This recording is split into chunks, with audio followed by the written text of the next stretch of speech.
a hablar un poco, ella nos va a explicar mejor, apeló la absolución de Raúl Fernández Lidman. Doctora Victoria Acuña, buenos días, ¿cómo le va? Muy buenos días, muy bien. Doctora, te estamos molestando para saber un poco, tenemos a mano tu escrito, pero no leímos todavía en qué consiste, cuál es el argumento de la apelación de esa absolución de Raúl Fernández Lidman. Bueno, en realidad consideramos que la sentencia tiene vicios en la valoración, o sea, vicios eh, en la interpretación que hizo el tribunal sobre las pruebas, porque en realidad es incongruente también la sentencia en el sentido de que, por un lado, fundamentan ellos de que el informe de la Contraloría no es completo, de que las pericias tampoco son completas.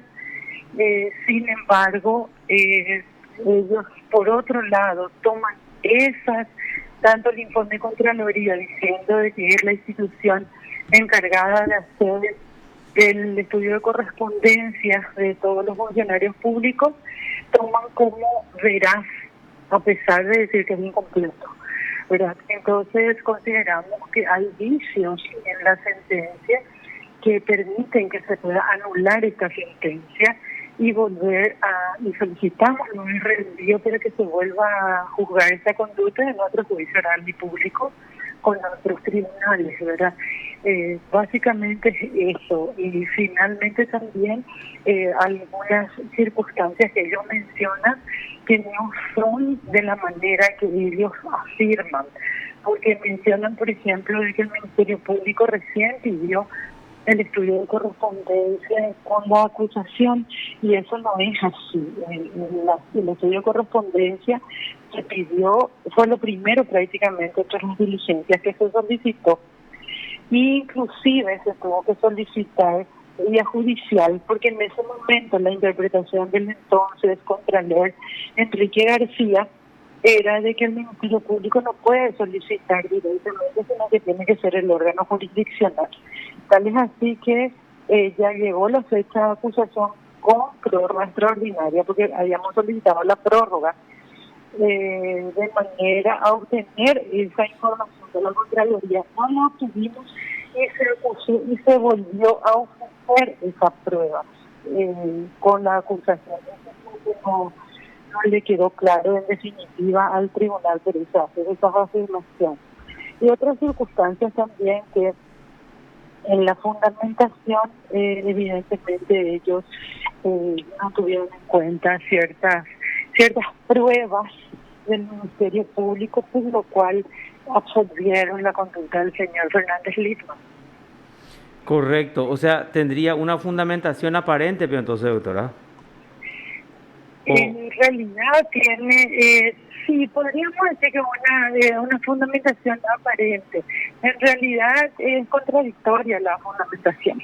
claro, o sea, ¿Verdad? vos hablas Porque no se entonces puede afirmar de que no se puede afirmar de que una prueba es incompleta y y posteriormente considerar. decir que esa prueba Ah, demuestra que no hubo la comisión del hecho punible. ahora te quiero preguntar así, como un ciudadano común, el informe de la Contraloría se puede luego considerar como prueba si para el Ministerio Público luego no es vinculante ese informe, por ejemplo, aunque la Contraloría le diga al Ministerio Público, sí, hay congruencia entre los ingresos y egresos de Carlos Benítez, igual el fiscal puede encontrar por otros medios de prueba de que sí hay indicios de enriquecimiento. Ahora, entonces es mi pregunta, si ese informe no es vinculante, un tribunal de sentencia, cualquier tribunal de sentencias puede valorar como una prueba el informe de la Contraloría. Lo que pasa es que es una prueba, pero no es la única, y no debemos olvidar que nuestro sistema procesal justamente tiene como principio la libertad probatoria. Y con relación al informe que me estás preguntando, es cierto, no es vinculante, y el propio informe de la Contraloría dice en sus Sí, fundamentos de que servirá como insumo ¿Y por qué eso tenemos que tomarlo así? Porque esa es una declaración del funcionario, una declaración jurada, ¿verdad?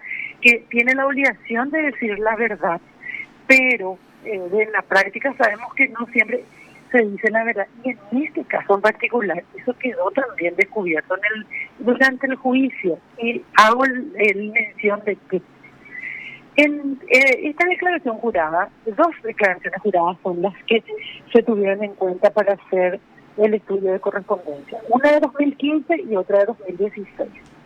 En la del 2015 había un inmueble que el señor Fernández adquirió de su tía, la señora Antonia, por 40 millones de guaraníes. Y en la declaración jurada de 2016 aparece como que este inmueble cuesta 400 millones. Y cuando se le preguntó a él por qué hizo esa declaración, porque él, como decimos, es una declaración jurada. El afectado es el que dice cuánto cuestan sus bienes. Y él dice de que él hizo una apreciación de cuánto en ese momento costaba el inmueble y que por la zona y todo eso costaba ese monto, ¿verdad? Entonces, y está asentado así en su declaración jurada. ¿A qué me refiero? Sí. De que además de no ser vinculante, el afectado inclusive puede faltar a la verdad al hacer la declaración Y jurada. se sanciona incluso penalmente eso. ¿Cómo? Y se sanciona incluso penalmente eso, digo, está Y tipificado puede incluso. ser sancionado penalmente y además, ¿a qué me refiero al mencionar eso? Es de que eso nos obliga a nosotros a hacer otras diligencias para completar esa declaración. Ellos mismos, la propia Contraloría también dice, nosotros hacemos el estudio de correspondencia de lo que el funcionario declaró, ¿verdad? Y algunas, ellos hacen un pequeño estudio, pero no siempre, como en este caso particular, los entes financieros responden a la Contraloría. Entonces ellos hacen sobre lo que obtienen.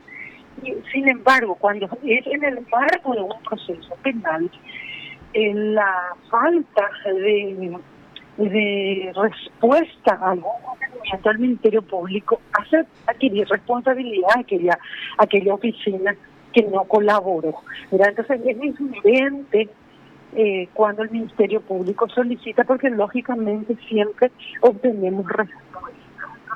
Ese caudal probatorio que se tuvo es lo que en conjunto el tribunal valoró de manera a poder obtener una condena. Por eso ellos dicen de que nosotros no probamos el hecho punible, lo cual no estamos de acuerdo y por eso hemos apelado. Sí, doctora, y también otro punto que cuestionó el tribunal en su momento era cómo no se pudo llegar a ubicar ese inmueble para que la arquitecta Fleitas haga la tasación de ese Bueno, inmueble. Si la arquitecta encontraba ese inmueble ya hubiéramos salido de cualquier duda. bueno, pero justamente, imagínense, él dice que ese inmueble cuesta 400 millones, sin embargo no hay plano de ubicación, la Municipalidad de San Lorenzo no tiene de definir cuál es un apropiamiento, la arquitecta se constituyó ahí y Ujú, no se pudo hacer el trabajo porque ni siquiera tenía como un medidor de la ANDE que nos permita individualizar el inmueble y es en grupo de baldíos. Entonces, ni siquiera el propietario, porque no es que el perito se fue ella sola, se fue con el señor Fernández Lima y no mm. pudieron ubicar. La perito no puede hacer sobre cualquier inmueble que le parece que es, ¿verdad? O sea, los datos tienen que ser ciertos y verificables. Era por eso es que no puedo hacer. Y ni el propio municipio tiene el plano. Sin embargo, la decisión jurada dice que cuesta 400 millones. ¿Qué cosa? No sabemos qué. Entonces Doctora, no se puede ubicar. una consulta desde el punto de vista procesal penal nomás. ¿Y vos podés asegurar, doctora, que no cuesta 400 millones de guaraníes ese inmueble? No sé, yo no sé porque no conozco dónde queda, no sé cuáles son cuáles son las características, las dimensiones. No sé, él dice que por la zona en donde está ubicado, que es cerca del Shopping Pinedo, y que esa zona se valoró mucho, pero yo no podría dar una opinión porque no tengo idea de dónde queda. Ya. Sé que es en el distrito de San Lorenzo, Claro. que es en esa zona, pero no sé. Doctora, no y podría. ese inmueble él compró de su tía, que es la que declaró también a su favor, es la que hizo los libros y él Así le vendió los mismo, libros. así mismo. Él compró ese inmueble por 40 millones y está declarado en su primera declaración jurada. Sin embargo, ese mismo inmueble en 2015 aparece como que cuesta 400 millones. Y compró, ¿cómo es que se llama su tía? Ella era la autora del libro, Doña Fernández, Magdonia Fernández. Ella era la autora del libro que dijo que Raúl que también él vendió. le Sí. vendió varios libros y con eso adquirió mucha plata, que vos cuestionás también y le decías al tribunal que no hay ningún documento, ningún papel que avale la versión de la testigo. Así es, porque nosotros no sabemos, ella dice, vendimos más de no sé cuántas ediciones, todo eso es muy comprobante, nada que nos permita afirmar que lo que ella dice, más que su declaración. Y eso es un punto también grave, porque el tribunal dice, todos hablamos de la informalidad del comercio en nuestro país. O sea, nosotros no se puede basar, no puede decir el tribunal, o sea, estamos luchando por la formalización, resulta que se absuelve a una persona porque el comercio es luego informal. Sí. Yo creo que es poco serio de fundar de esa manera, porque en realidad no tenían otra prueba con que fundamentar más que el testimonio de la señora, y eso es categóricamente insuficiente para decir, porque no, tampoco la sentencia dice, él vendió, por decirlo, 10 libros y esos libros costaban tanto y el porcentaje que él recibió, y eso es lo que es además de su salario. No dice nada, eso es la sentencia. Y no puede decir, porque nunca, o sea, yo que investigué, nunca pude obtener esa información. Ujú. Doctora, ¿y la editorial del libro tenemos informes sobre cuántos libros ellos procesaron? No sé cómo editaron, ¿verdad? No, no, no, No tenemos. no, no. Por eso le digo, nosotros no tenemos ninguna información que nos permita acreditar que lo que la señora dice es cierto. Perfecto. Doctora Victoria Acuña, muchísimas gracias por el contacto y que tenga una muy buena jornada. Muchas gracias. Igualmente, gracias. Hasta luego. Usted está escuchando PDS. Victoria Acuña, fiscal De delitos económicos y anticorrupción. Con relación a la presentación que hizo Esta la mañana. apelación, ¿verdad? En el caso Fernández Lidman, por enriquecimiento ilícito. Así es, Sí, ¿verdad? enriquecimiento ilícito y creo que era lavado de dinero también, no me Dinero acuerdo. también, sí.